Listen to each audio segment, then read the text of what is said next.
যেই মাত্র এমন দৃশ্য দেখেছেন হালিমা তুসাদিয়া নবী মুস্তাফার হাতটাকে জড়ায়া ধরা এরকম করে বাড়ির মধ্যে নিয়ে আসলেন, চোখের পানি ছেড়ে ছেড়ে কান্না করতেছেন, মুস্তাফা তোমার যদি কিছু হয়ে যায় খাজা আব্দুল মুতাল্লিবের কাছে আমি চেহারা দেখাইতে পারবো না, কথা বলতে পারবো না। ও মুস্তাফা তোমারে আমাকে আমার আর বাড়ির ঘরের মধ্যে রাখবো না, তোমারে মদিনায় তোমারে মক্কার জমিনে তোমার আম্মা জানের কাছে দিয়ে আসবো মুস্তাফা। কিন্তু মুস্তাফা শোনো গো, আমি তোমার মা তোমারে কিছুদিন পর পর গিয়ে দেখে আসবো। বলুন সুবহানাল্লাহ। আম্মা জান হালিমা তুসাদিয়া আমার দয়ার নবীজির হাতটাকে ধরে এইরকম কথাবার্তা বলতেছেন। আখেরি জামানার পাইগাম্বার চোখের পানি ছেড়ে ছেড়ে কান্না করতেছেন। পরের দিন সকাল হয়ে গেল, আমার হালিমা তুসাদিয়া আমার দয়ার নবীজির হাতটাকে ধরে নিয়ে বলতেছে এখনই মক্কার মধ্যে যাব। চলতে চলতে মক্কায় গিয়ে তোমার দাদা আব্দুল মুতাল্লিবের কাছে তোমারে দিয়ে চলে আসবো। যেই কথা বলেছেন আমার দয়াল নবী মুস্তাফা সকাল বেলাতে আম্মা জান হালিমা তুসাদিয়ার হাতটা ধরে চলতেছেন মক্কার জমিনে। এদিকে আমার হালিমা তুসাদিয়া কিছু রাস্তা যাওয়ার পরে ডাক দিয়ে বলতেছে মুস্তাফা অনেকটা পথ হেঁটে হেঁটে আমরা আসলাম গো মুস্তাফা, আমাদের কিছু রেস্টের প্রয়োজন আছে, একটু আরামের প্রয়োজন আছে। ও দয়াল নবী ওই গাছের নিচে আমরা একটু আরাম করে আবার মক্কার দিকে রওনা হব। এই কথা বলার পরে মুস্তাফাকে নিয়ে গাছের নিচে গেলেন। হালিমা তুসাদিয়া হাতটারে ধরে এই রকম করে গাছের মধ্যে হেলান দিয়েছে। সঙ্গে সঙ্গে হালিমা তুসাদিয়ার ঘুম পেয়ে গেছে। আখেরি জামানার পাইগাম্বার আখেরি জামানার নবী নামা হালিমা তুসাদিয়ার হাত থেকে ছুটে বন জঙ্গলটা ঘুরে ঘুরে দেখতে লাগলেন। দেখতে দেখতে হঠাৎ করে দেখতেছেন একটা বাড়ি দেখা যায়। আমার দয়ার নবী এক পা দুপা করে সেই বাড়ির সামনে গেলেন। দরজাটা অটোমেটিক নবীকে দেখে খুলে গেছে। আর দয়ার নবী তাকায়া তাকায়া দেখতেছে সেটা হলো মন্দির। সেই মন্দিরের মধ্যে অনেকগুলা বুত পূজা ছিল, আর সেই বুত পূজাগুলো আমার নবীকে দেখে দেখে অটোমেটিকলি ভাঙতে লেগেছে। বলুন সুবহানাল্লাহ। নবী আমার দাঁড়িয়ে আছে, তো বুত পূজাগুলো অটোমেটিকলি ভেঙে পড়ে গেছে। কিছুক্ষণ পরে সেই জায়গার একজন পুরোহিত এসেছে মন্দির দেখাশোনা যে করে। আখেরি জামানার নবী মুস্তাফা দাঁড়ায় আছে ছোট্ট বালক, এমতো অবস্থায় আখেরি জামানার পাইগাম্বারের হাতটা ধরে নিয়েছে। আজকে তুমি আমাদের মূর্তিগুলাকে ভেঙে দিয়েছো, না না তোমারে ছাড়া যাবে না। ও মুস্তাফা তোমার নাম কি? বলে আমি গোলাম মুস্তাফা। ও মুস্তাফা তোমারে আর ছাড়া যাবে না গো, আজকে তুমি আমাদের মূর্তিগুলাকে ভেঙে দিয়েছো, তোমার এখন জেলের মধ্যে বন্দি করা হবে। আমার আখেরি জামানার নবীকে একটা জেলের মধ্যে ঘরের মধ্যে বন্দি করে দিলেন। কিছুক্ষণ কেটে গেল, 1 ঘন্টা 2 ঘন্টা কেটে গেল। এদিকে হালিমা তুসাদিয়া যেই মাত্র ঘুমটা ভেঙেছে, দেখতেছেন আখেরি জামানার পাইগাম্বার আর পাশে নাই। কোথায় গেল নবী, কোথায় গেল? এই বন জঙ্গলের মধ্যে কোথায় চলে গেল? হালিমা তুসাদিয়া অনেক খুঁজে খুঁজে দেখলেন কিন্তু পেলেন না। চোখের পানি ছেড়ে ছেড়ে কান্না করতে করতে হঠাৎ করে সেই বাড়িটার দিকে নজর গেল। এমন করতে করতে হালিমা তুসাদিয়া 1 পা 2 পা করে সেই মন্দিরের সামনে গেলেন। ডাক দিয়ে বলতেছেন এই জায়গার মধ্যে কে আসেননি? সেই পুরোহিতটা হালিমা তুসাদিয়ার সামনে এসেছে, দেখছে কান্না করতেছেন। পুরোহিতটা ডাক দিয়ে বলে মা কেন চোখের পানি ছেড়ে ছেড়ে কান্দো গো মা? হালিমা তুসাদিয়া ডাক দিয়ে বলতেছে শুনে নাও গো, আজকে আমার একটা ছোট্ট বালক আমি নিয়ে বনের মধ্যে ঘুমিয়ে গেছিলাম, জানি না যেন কোথায় চলে গেছে, খুঁজে পাওয়া যায় না। সেই পুরোহিত ডাক দিয়ে বলতেছে হালিমা তুসাদিয়া শুনে নাও, আজকে একটা ছোট্ট বাচ্চা এসে আমাদের সমস্ত মন্দিরগুলা ভেঙে দিয়েছে, পূজাগুলা ভেঙে দিয়েছে। এই বালকটা কি সে? তুমি একটু দেখতে পারো। মা হালিমা যেই মাত্র নবী আখির জামানার পাইগাম্বারকে দেখেছে আরো জোরে জোরে কান্না করতে লেগেছে, ছেড়ে দাও না গো আমার আখিরি জামানার পাইগাম্বার। জিনাকে দেখলে চাঁদেও লজ্জা পেয়ে যায়, জিনাকে দেখলে সুখ দুঃখ সমস্ত কিছু ভুলে যায়, দুঃখ বেদনা ভুলে যায়, অসুখ বিসুখ ভালো হয়ে যায়। ছেড়ে দাও না গো। দেখতেছো না কত সুন্দর আখেরি জামানার পাইকাম্বার চেহারা নিয়ে বসে আছে। নবী আমার মা মা করে ডাকতেছে, মা গো আমার এখান থেকে বের করে নাও না গো মা। আমি সত্য কথা বলি গো মা, আমি এই মূর্তিগুলা ভাঙি নাই, আমি আসার সঙ্গে সঙ্গে মূর্তিগুলা নিজে নিজেই ভেঙে গেছে মা। আমার হালিমা সেই পুরোহিতকে বলতে লাগলেন, ইনি হলেন সত্যবাদী, ইনি হলেন আল আমিন, ইনি হলেন সত্যবাদী, ইনাকে ছেড়ে দাও না গো। তবে শুনে নাও গো পুরোহিত মশাই, ইনার পরিচয় জানলে হয়তো ইনাকে আপনি ছেড়ে দেবেন। বলে ইনার পরিচয়টা আমারে দাও না গো। বলে ইনার দাদা জানের নাম হলো আব্দুল মুতাল্লিব, ইনার আম্মা জানের নাম হলো মা আমেনা, ইনার আব্বা জানের নাম হলো আব্দুল্লাহ রাদিয়াল্লাহু তাআলা আনহু। যেই মাত্র এই কথা শুনেছে, ইনার নাম হলো মুহাম্মাদুর রাসূলুল্লাহ সাল্লাল্লাহু তাআলা আলাইহি ওয়াসাল্লাম। এই পুরোহিত শোনা মাত্রই বলতেছে, মা তুমি কার কথা বললে গো মা? আমি তাওরাত কিতাবটা পড়েছিলাম গো মা, আমি তাওরাতের মধ্যে পড়েছিলাম যিনি আখেরি জামানার পাইগাম্বার হবেন, তিনার আম্মা জানের নাম হবে আমেনা, তিনার আব্বা জানের নাম হবে আব্দুল্লাহ। ও গো মা, আমি আমার দয়ার নবীকে আমি চিনতে পারি না, আমার বড় ভুল হয়ে গেছে। নবীকে আমার বার করে নিয়ে আসলেন, কদম জড়িয়ে ধরে বলতেছে, ইয়া রাসূলুল্লাহ নবী গো আপনাকে জানের চাইতে ভালোবাসি ইয়া রাসূলুল্লাহ, মেহেরবানি করে মাফ করে আমারে তুমি মুসলমান বানায়া দাও। জোরে বলুন। এই কথা শোনার পরে পুরোহিত মুসলমান হলেন। আমার হালিমা তুসাদিয়া দয়ার নবীকে এক পা দুপা করে মক্কার জমিনে নিয়ে আসলেন, খাজা আব্দুল মুতাল্লিবের হাতের মধ্যে দিলেন। খাজা আব্দুল মুতাল্লিব জড়ায়া জড়ায়া মুস্তাফারে কান্দে, মুস্তাফা গো আজ থেকে তোমারে আমি আর কোথাও যেতে দেব না গো মুস্তাফা। এমন কথা বলতে বলতে আখেরি জামানার পাইগাম্বার যখন খাজা আব্দুল মুতাল্লিবের কাছে থাকতে আরম্ভ হয়ে গেল, নবী আমার আস্তে আস্তে একটু একটু করে বড় হতে লাগলেন। আমার দয়ার নবীজি একদিন ময়দানে গিয়েছে, ময়দানে যাওয়ার পরে দেখতেছেন সমস্ত সন্তান খেলাধুলা করে। নবী তো আমার কখনো খেলে না, সন্তানেরা খেলাধুলা করে, আমার নবী তাকায়া তাকায়া দেখে। যখন সন্ধ্যা লেগে গেছে, সমস্ত সন্তানের আব্বা মা এসে তারে আদর করে চুমু দিয়ে আদর করতে করতে বাড়ি নিয়ে যায়। আমার আখেরি জামানার পাইগাম্বার মনে মনে চিন্তা করলো, আল্লাহ গো আজকে যদি আমার বাবা বেঁচে থাকতো গো আল্লাহ, আমার চুমু দিয়া তো আদর করতে করতে বাড়ি নিয়ে যাই গো আল্লাহ। এই কথা মনে মনে চিন্তা করতেছেন, আল্লাহ গো আজকে আমি আমার মাকে গিয়ে বলবো যে আমার আব্বা জান কোথায় আছে। এই নিয়ত করে আমার দয়ার নবী এক পা দুপা করে আসলেন, ডাক দিয়ে বলে, মা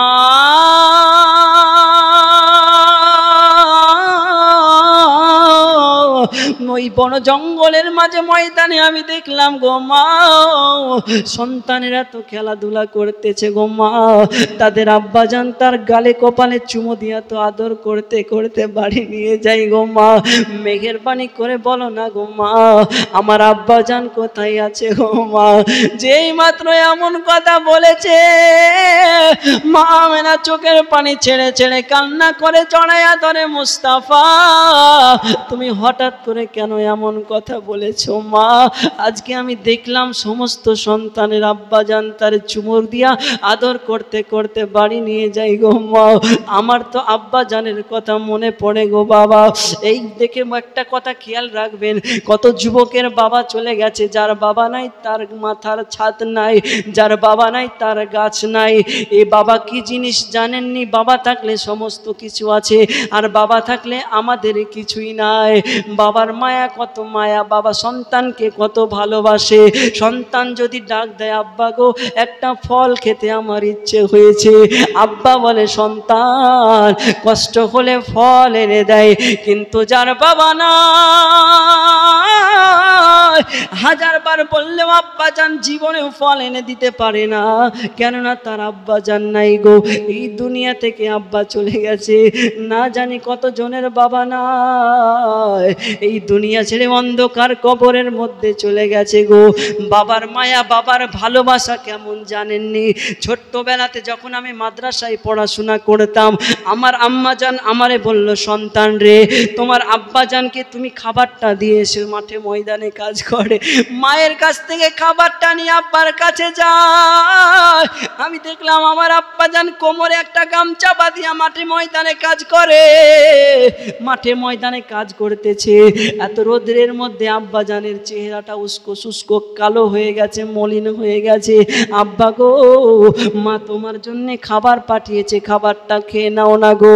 আব্বাজান বলে, আমি তো পরে খাবো, আগে বলো তুমি খেয়েছো কিনা, বলুন সুবহানাল্লাহ। বাবা গো বাবা, বাবা তুমি কেমন আছো?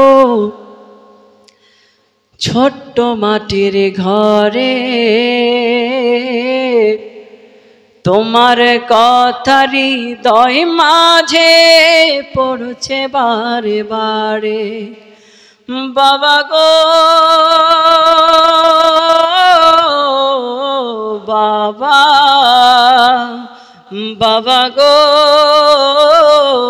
বাবা, কত আদর কত স্নেহ তোমার কাছে পেলাম, সব কিছু হারিয়ে আজকে নিঃস্ব হয়ে গেলাম।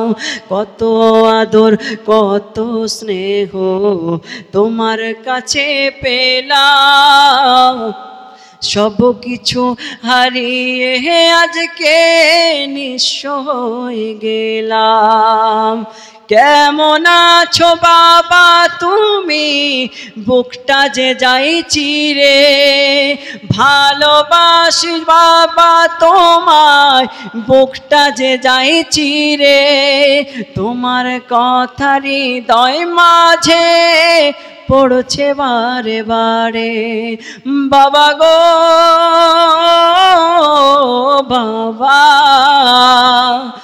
বাবা গো বাবা, তোমার মতো আপন কেহ পাই না তো আর খুঁজে, তাই তো আজই ঘুমের ঘরে অশ্রুতে যাই ভিজে। তোমার মতো আপন কেহ পাই না তো আর খুঁজে, তাই তো আজই ঘুমের ঘরে অশ্রুতে যাই ভিজে। সুখেতে পরম সুখে জান্নাতের ভেতরে, সুখে থেকো পরম সুখে জান্নাতের ভেতরে। তোমার কথা হৃদয় মাঝে পড়ছে বারে বারে। বাবা গো বাবা, বাবা গো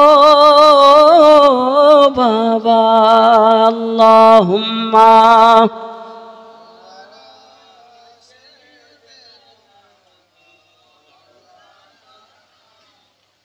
ওয়া আলা আলি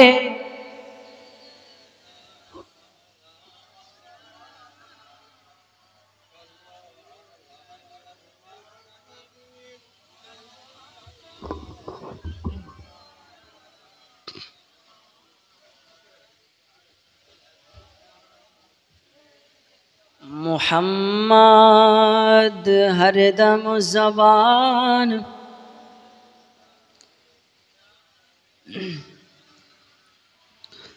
তো দয়ার নবী মুস্তাফা বলতেছে, মা আমার আব্বাজান কোথায় আছে বলো? আম্মাজান আমিনা চোখের পানি ছেড়ে ছেড়ে কান্না করতেছে। নবী আমার আম্মাজান আমিনার চোখের পানিগুলাকে মুছিয়ে দিচ্ছেন। আম্মাজান আমিনা একবার বলে দিলেন যে, মুস্তাফা তোমার আব্বা আর পৃথিবীতে বেঁচে নাই। নবী আমার কান্না করতে লেগেছিলেন এবং বলতেছেন, আম্মাজান আমি মদিনায় গিয়ে আমি আমার আব্বার রওজাটা দেখে আসতে চাই, জিয়ারত করতে চাই। বলুন সুবহানাল্লাহ। তো আমার দয়ার নবী মুস্তাফা যখন আম্মা জান আমিনাকে এমন কথা বলেছে, মা আমার আব্বাজানকে আমি এক নজর আমার আব্বাজানের রওজাটা দেখতে চাই গো মা। আম্মা জান আমিনা বলতেছে, মুস্তাফা শুনে নাও না গো, আজকে মদিনা তো এখানে নাই, এখান থেকে 450 মাইল দূরে মদিনা, অনেকটা দূরে, কেমন করে যাইবা? বলে মদিনা যাবার আগে আগে তোমার দাদা জান আব্দুল মুতাল্লিবের কাছে আমারে পারমিশন নিতে হবে। আম্মা জান আমেনা দয়ার নবীকে নিয়ে হযরত আব্দুল মুতাল্লিবের দরবারে আসলেন। আব্বা জান, আজকে আপনার মুস্তাফা মদিনায় যাবে আব্বা জানের রওজা জিয়ারত করব বলে। ওগো আব্বা জান, মদিনা এখান থেকে অনেক দূরে গো আব্বা জান, আজকে আমার মুস্তাফাকে আমি কেমন করে নিয়ে যাব গো আব্বা জান। যেই মাত্র এমন কথা শুনেছে হযরত আব্দুল মুতাল্লিব চোখের পানি ছেড়ে ছেড়ে কান্না করতেছেন। আম্মা জান আমেনা বলে, আব্বা জান কেন চোখের পানি ছেড়ে ছেড়ে কান্না করছেন গো আব্বা জান? আব্দুল মুতাল্লিব ডাক দিয়ে বলে, আমেনা আমার আব্দুল্লাহ মদিনায় গেছে ফিরে আসে না, আমার হারিস চলে গেছে ফিরে আসে নাই। আমেনা তুমিও তো মদিনায় চলে যাবা বলছো গো আমেনা, তুমি তো মদিনায় গিয়ে যদি তোমার ইন্তেকাল হয়ে যায় আমার দয়ার নবী তো একাকিত হয়ে যাবে। অতএব না না, মদিনা গেলে আমার মনটা ভালো থাকবে না। আমার নবী ডাক দিয়ে বলে, দাদা জান আমি আমার আব্বা জানের রওজা একটু দেখবো গো আব্বা জান। দাদা জান আমার আখির জামানার পয়গম্বর যেই মাত্র বলেছে, আমার আব্দুল মুতাল্লিব ডাক দিয়ে বলে, মুস্তাফা যাবে ঠিক আছে চলে যাও, তবে তাড়াতাড়ি করে তোমরা ফিরে চলে আসো। এমন করতে করতে পরের দিন সকালবেলাতে আম্মা জান আমেনা নূরের নবীকে নিয়ে চলতেছেন, সঙ্গে উম্মে আইমানকে নিয়ে একটা উটের পিঠে চড়তেছেন। যেই মাত্র উম্মে আইমানকে আগে দিয়েছে আখেরি জামানার পয়গম্বরকে আমার বুকের মধ্যে মা আমেনা নিয়ে উটের মধ্যে বসেছেন। উট কিন্তু আর চলতেছে না, বারবার করে চেষ্টা করা হয়, উট আর চলে না। আম্মা জান আমেনা বলে, মুস্তাফা উট কেন চলতেছে না গো মুস্তাফা? আমার নবী মুস্তাফা দয়ার নবী উটের ভাষা বুঝতে পারেন কি পারেন না? উট তো মনে মনে বলতেছে, যতক্ষণ পর্যন্ত আমার লাগাম নবী না ধরবে আমি যাব না। এইমাত্র যেমনই হয়েছে আমার দয়ার নবী বলতেছে, উটের লাগামটা আমার হাতে দাও। আর নবীর হাতে যেই মাত্র পড়েছে উট ছুটতে আপনার মদিনার দিকে আরম্ভ করেছে। এমন করতে করতে রওনা হয়েছেন। কিছুদিন কেটে গেল, একদিন কেটে গেল, যেতে যেতে যেতে যেতে হঠাৎ করে একটা বড় জঙ্গলের মাঝে আম্মা জান আমেনা বলে, আমি আর রাস্তা চিনতে পারি না, আমি কোন দিক দিয়ে মদিনায় যাব আমি বুঝতেও পারি না। আবার আম্মা জান আমেনা ডাক দিয়ে বলে, মুস্তাফা মদিনায় মনে হয় আর যাওয়া হবে না গো মুস্তাফা। আম্মা জান আমিনা রাদিয়াল্লাহু তাআলা আনহা আমার নবীকে এমন কথা বলেছেন। দয়ার নবী বলতেছেন, আম্মা গো কেন এমন কথা বলতেছেন গো আম্মা জান, কেন আমাদের মদিনায় যাওয়া হবে না? ও মুস্তাফা আজকে আমি অনেক দিন পূর্বে এখান দিয়ে গেছিলাম, কিন্তু আমি রাস্তাটা যেন চিনতে পারি না। আমার দয়ার নবী ডাক দিয়ে বলে, মা শিশুবেলাতে আমি আখেরি জামানার পয়গম্বর জন্মের কিছুদিন পরে আপনার কাছ থেকে আমি কোথায় যেন চলে গেছিলাম, আপনি আমাকে তন্ন তন্ন করে খুঁজছিলেন। আমার আম্মা জান আমেনা বলে, মুস্তাফা এটা তো সত্য কথা, তবে তুমি সেই দিন কোথায় গিয়েছিলে বলো না গো। ও গো মা আমি তোমার কাছ থেকে চলে গেছিলাম, আমার আল্লাহ রব্বুল আলামিন আমাকে পুরো দুনিয়াটা দেখিয়েছে, বলুন সুবহানাল্লাহ। আমার দয়ার নবী মায়ার নবী বলতেছেন, আম্মা জান এই রাস্তা দিয়ে চললে গেলে মদিনায় পৌঁছাবো। এমন তো অবস্থায় মদিনায় যেই মাত্র পৌঁছে গেছে, আব্বা জানের রওজা জিয়ারত করতে করতে করতে আমার আম্মা জান আমেনা রাদিয়াল্লাহু তাআলা আনহার ইন্তিকাল হয়েছিলেন। আমার দয়ার নবীজি একা হইয়া আবার মক্কার মধ্যে ফিরে আসলো। জড়ায় জড়ায় কান্না করতেছেন, দাদা আব্দুল মুতাল্লিবকে, দাদা জান গো, আজকে আমার আম্মা জান দুনিয়ার জমিন থেকে চলে গেছে গো দাদা জান, আমার আব্বা জান না, আমি একা হয়ে গেলাম গো দাদা জান। আমার আব্দুল মুতাল্লিব জড়ায় জড়ায় কান্না করতেছে। মুস্তাফা চিন্তার কোনো কারণ নাই, তুমি হলেন আখেরি জামানার পাইকাম্বারে আজম, তোমার কোনো চিন্তা নাই। এই কথা বলার পরে আরো কিছুদিন কেটে গেল। যেদিন আমার নবী মুস্তাফার বয়স 10 বছর হয়েছিল, কত বললাম? 10 বছর বয়সে আমার নবী মুস্তাফা খাজা আব্দুল মুতাল্লিব রাদিয়াল্লাহু তাআলা আনহুর কাছে থাকতে আরম্ভ করেছিলেন। খাজা আব্দুল মুতাল্লিব একদিন ডাক দিয়ে বলতেছে, সমস্ত সন্তানদেরকে শুনে নাও গো, আমি খাজা আব্দুল মুতাল্লিব, আমার শরীরটা ভালো নাই গো, না জানি আমার কখন ইন্তেকাল হয়ে যাবে, তোমরা মেহেরবানি করে আমার মুস্তাফাকে কার কাছে রাখবে একটু বলো না গো। 10 জন বেটার মধ্যে কেউ রাজি হয় না। শেষমেশ একজন সন্তান রাজি হয়েছিল, যিনার নাম ছিল জনাবে আবু তালিব। আবু তালিব ডাক দিয়ে বলে, আব্বা যান, আমার মুস্তাফাকে আমি আমার কাছে রাখবো গো, কোনোদিন কষ্ট হতে দেব না, কোনোদিন কষ্ট হতে দেব না। খাজা আব্দুল মুতাল্লিবের কাছ থেকে চাচা আবু তালিব আমার দয়াল নবীকে বাড়ির মধ্যে নিয়ে গেলেন। কিছুদিন পরে দাদা আব্দুল মুতাল্লিবেরও ইন্তেকাল হয়েছিল। আমার দয়াল নবী চোখের পানি ছেড়ে ছেড়ে কান্না করে, চাচা যান, পৃথিবীর জমিনে আমার আব্বা নাই, পৃথিবীর জমিনে আমার মা নাই, আমার একজন দাদু ছিল, দাদুও চলে গেল গো চাচা যান, আমি তো একা হয়ে গেলাম, দুনিয়ার জমিনে আমার আপন বলতে আর কেউ নাই। তবে একটা কথা শুনে নাও রে যুবক, নবী তো আমার মা মায়ের জন্য এতটা কান্না করে নাই, বাবার জন্যও কান্না করে নাই, নবী আমার উম্মতি উম্মতি করে কাঁদে রে যুবক। নবী আমার সমস্ত সময় উম্মতি উম্মতি বলে কেঁদেছে। নবী আমার কত উম্মতিকে ভালোবাসে জানেননি? আমার দয়াল নবী একদিন মসজিদে নববীতে বসে আছেন, একজন সাহাবা ডাক দিয়ে বলতেছে, ইয়া রাসূলুল্লাহ, নবী গো, আমাদের গ্রামে একটা নতুন গোরস্থান হয়েছে, যেই গোরস্থানটার নাম হলো গারকাদ, এই গারকাদ নামক গোরস্থানটা আপনি নবী একটু জিয়ারত করবেন গো ইয়া রাসূলুল্লাহ। আমার দয়াল নবী সমস্ত সাহাবা একরামকে নিয়ে গো ওই গারকাদ নামক গুরুস্থানের সামনে গেলেন। যাওয়ার পরে দেখতেছেন সমস্ত গুরুস্থানবাসী, কবরবাসী জান্নাতের বাগিচায় জান্নাতি, কিন্তু এক সাইডে এক কোণাতে একটা কবরবাসী জাহান্নামের আগুনে জ্বলতেছে। আমার আখেরি জামানার পাইকাম্বার চোখের পানি ছেড়ে ছেড়ে কান্না করে মনটা খারাপ করে বসে আছে। এমন তো অবস্থায় সিদ্দিক আকবর আবু বকর সিদ্দিক বলে, ইয়া রাসূলুল্লাহ, নবী গো, আজকে কেন আপনার মনটা খারাপ হয়ে গেল গো ইয়া রাসূলুল্লাহ? কারণ একটা নজর আপনার চেহারা যদি দেখি গো ইয়া রাসূলুল্লাহ, আপনার চেহারার মধ্যে যদি কান্নার শব্দ দেখি আমরা সহ্য করতে পারি না গো ইয়া রাসূলুল্লাহ। ও নবী গো, মেহেরবানি করে বলো না গো ইয়া রাসূলুল্লাহ, কেন চোখের পানি ছেড়ে ছেড়ে কান্না করেন? ও আমার সাহাবা ইকরাম শুনে নাও গো, আজকে সমস্ত কবরবাসী যতজন আছে সবাই তো জান্নাতি, কিন্তু এই কবরবাসীটা জাহান্নামের আগুনে জ্বলতেছে। আমার উম্মতের এত কষ্ট আমি সহ্য করতে পারি না গো। এই জন্য আবু বকর সিদ্দিক বললেন, ইয়া রাসূলুল্লাহ, এখন কি করা যায়? আমার নবী ডাক দিয়ে বলে, আবু বকর,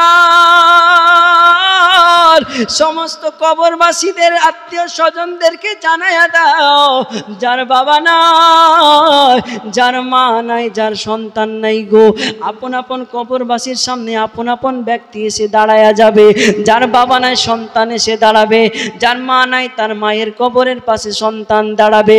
এমন করতে করতে গোরস্থানের মাঝে সমস্ত কবরবাসীর পাশে আত্মীয় স্বজন একটা করে দাঁড়ায়া গেছে, কিন্তু যার কবরে আযাব চলতেছে তার কেউ আসে না। বলুন সুবহানাল্লাহ। আমার নবীজি আবু বকর সিদ্দিককে বলে, আবু বকর, আমার উম্মতের কি কেউ নাই নাকি?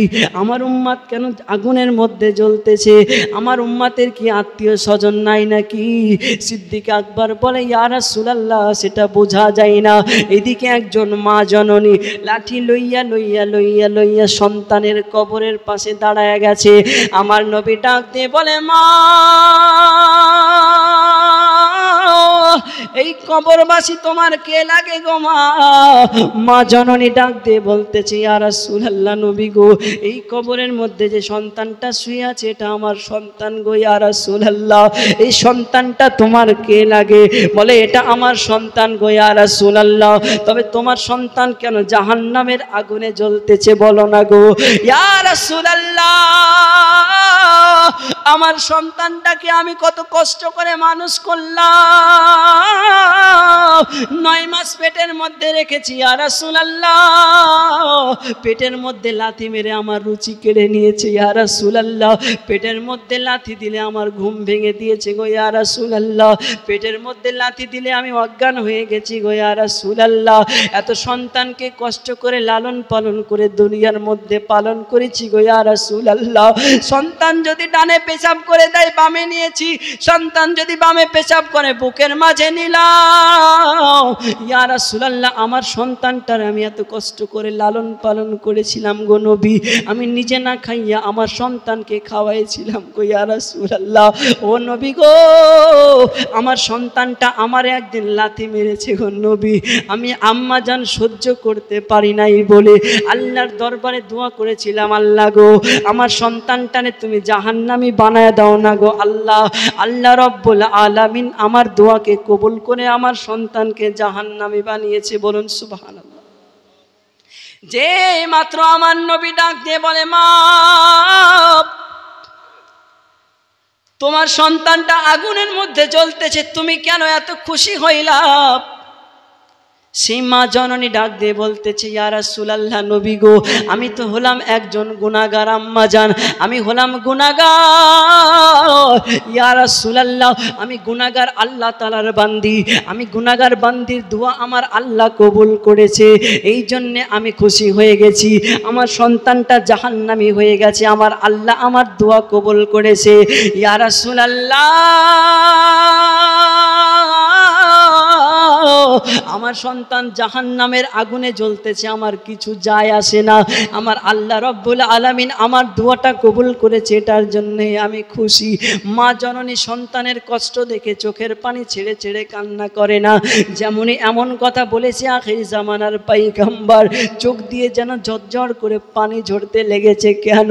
ওরে মা, আজকে তোমার সন্তানকে তুমি জন্ম দিয়েছো, তোমার সন্তান জাহান্নামে জ্বলে বলে তোমার দিলটা জ্বলে না, কিন্তু আমি আখির জামানার পয়গম্বর, আমি তো মায়ের চাইতো আমার উম্মতরে বড় ভালোবাসি। আমার উম্মতি জাহান্নামের আগুনে জ্বলবে, আমি কেমন করে সহ্য করব? না না, আমার উম্মতির কষ্ট আমি সহ্য করতে পারি নাই গো। এমন তো অবস্থায় আম্মা জানকে বললো, আম্মা জান শুনে নাও, এই কবরের পাশে তুমি দাঁড়ায়া যাও। আম্মা জান কবরের পাশে দাঁড়ায়া গেল, আর রহমাতাল লিল আলামিন আল্লাহর কাছে দোয়া করে, মাওলা গো, আজকে তুমি কবরের পর্দাটা সরায়া দাও। আম্মা জান নিজের সন্তান কি অবস্থায় আছে একটু দেখে নেয়। আল্লাহ রাব্বুল আলামিনের কাছে যেই মাত্র রহমাতাল লিল আলামিন বলল, আল্লাহ রাব্বুল আলামিন সঙ্গে সঙ্গে কবরের পর্দাটা সরায়া দিয়েছে এবং দেখতেছে মা জননী সচক্ষে সন্তানকে দেখতেছে যে সন্তান আগুনের মধ্যে জ্বলতেছে, আর মা মা বলে চিৎকার করে ডাকতেছে। এই অবস্থায় আম্মা জান চোখের পানি ছেড়ে ছেড়ে কান্না করতেছে। মায়ের ভালোবাসার কোনো তুলনা হয় না, জানেননি সন্তানের প্রতি কত মায়া। সন্তান এক বেলা না খেলে মা জননী না খেয়ে সন্তানের দিকে তাকায়া তাকায়া দেখে। আজকে মনটা খারাপ করে না খেয়ে দিয়ে যদি গ্রামে গঞ্জে ছুটে বেড়ায়, কেউ বলবে না রে খাবার খেয়ে নাও, কিন্তু মা মায়ের মতো কেউ হবে না। মা জননী এত সন্তানেরকে ভালোবাসে, নিজে না খাইয়া মা জননী সন্তানের দিকে তাকায়। বলুন না সুবহানাল্লাহ। এই মা বাবা কি জিনিস জানেননি? আল্লাহর নবীকে আবু বকর সিদ্দিক প্রশ্ন করতেছি, ইয়া রাসূলুল্লাহ, নবী গো, আজকে আপনি বলেছেন আপনার উম্মতি তো সকলের প্রতি হজকে ফরজ করেছেন, ইয়া রাসূলুল্লাহ, আপনার উম্মতি তো গরিব মানুষ, ফরজ কাজ তো করতে পারবে না গো ইয়া রাসূলুল্লাহ। আমার নবী বলে, আবু বকর, আমার উম্মতের প্রতি আমি হজকে ফরজ করলাম, কিন্তু আমি তাদের প্রতি ফরজ করেছি যাদের ধন দৌলত আছে। কিন্তু নবী গো, একবার হজ করলে তো তার জীবনের গুনাহগুলো মাফ হয়ে যায়। গরিব মানুষ, গরিব মুমিন যদিও হয় গো ইয়া রাসূলুল্লাহ, তবুও তো আপনার উম্মতি গুনাহগার হবে গো নবী, কিন্তু তারা তো মদিনায় গিয়ে তাদের গুনাহগুলোকে সাফ করতে পারবে না। আমার নবী ডাক দিয়ে বলে, আবু বকর,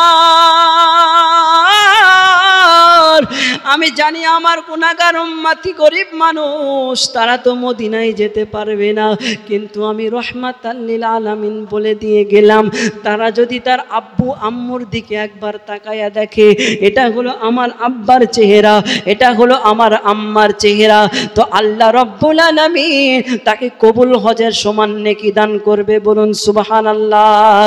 না জানি কত যুবকের মদিনা নাই, না জানি আপনাদের কতজনের মক্কা নাই, আজকে আম্মা জানের চেহারাটা দিকে তাকাইলে কবুল হজের সমান পাওয়া যায়।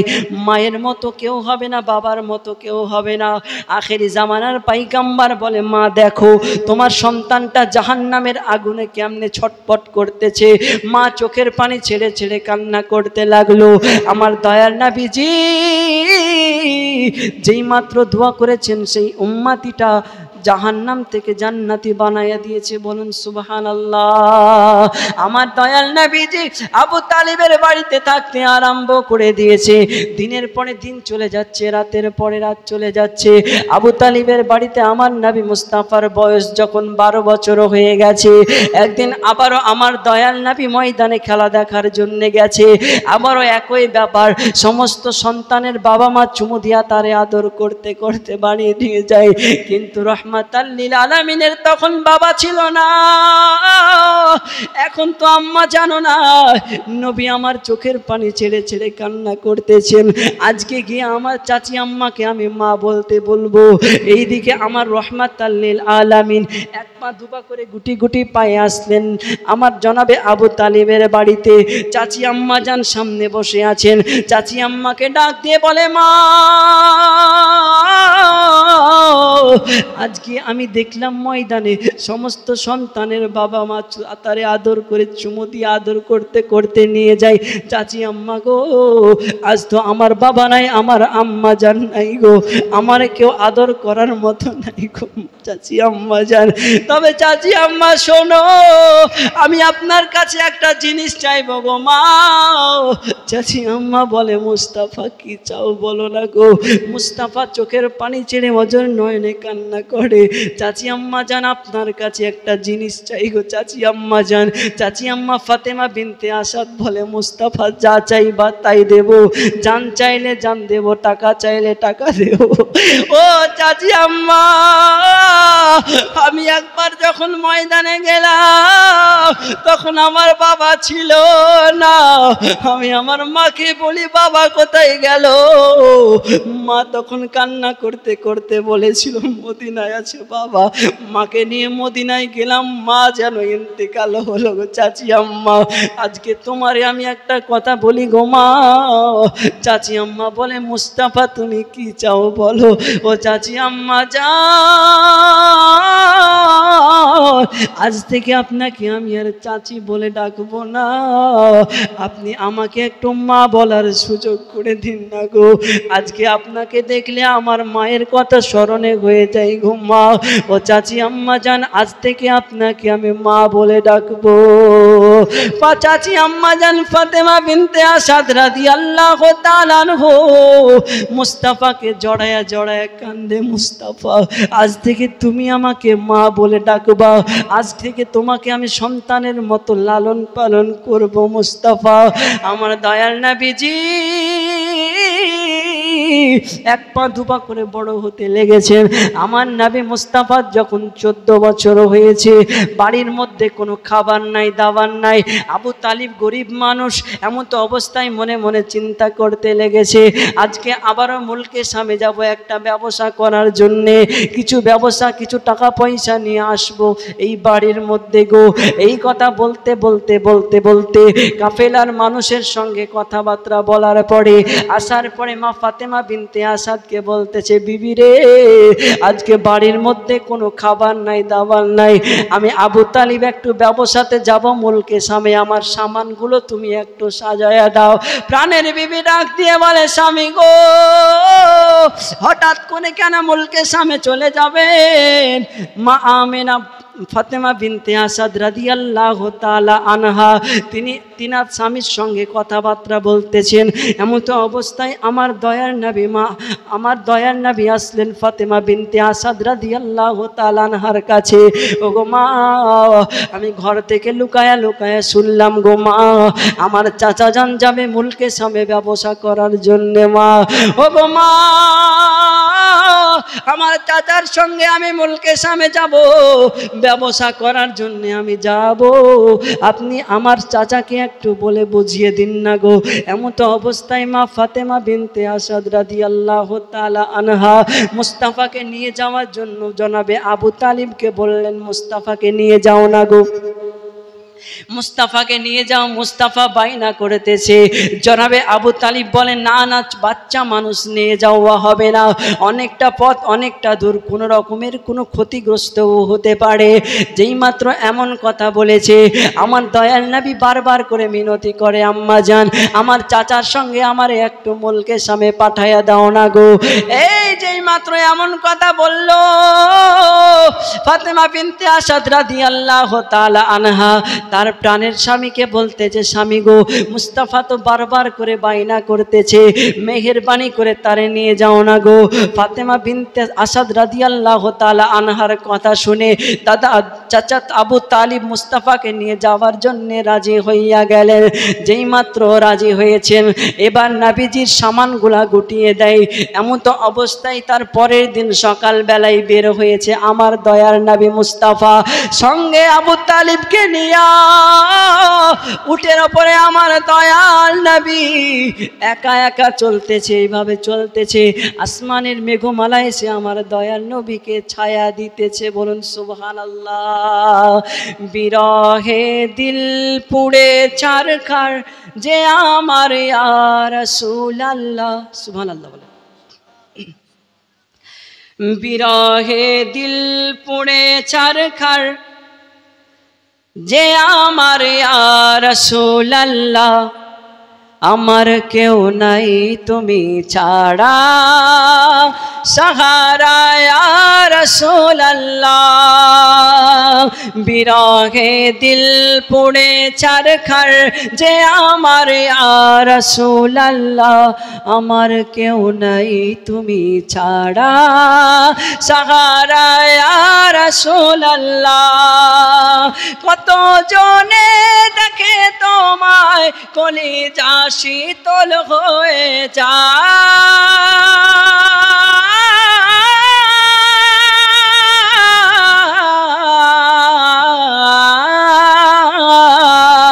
কত জনে দেখে তোমায়, কলিজা শীতল হয়ে যায়।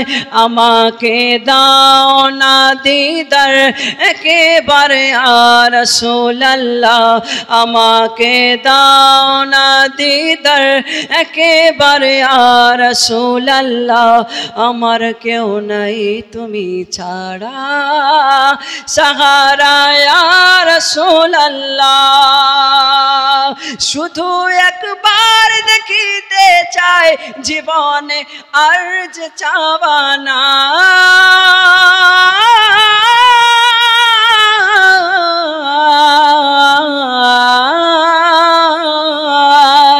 শুধু একবার দেখিতে চাই নাই, জীবনে আর যে চাওয়া নাই, তুমি এই অসহায়েরই সহায় ইয়া রাসূলুল্লাহ, তুমি এই অসহায়েরই সহায় ইয়া রাসূলুল্লাহ, আমার কেউ নাই তুমি ছাড়া সাহারা ইয়া রাসূলুল্লাহ।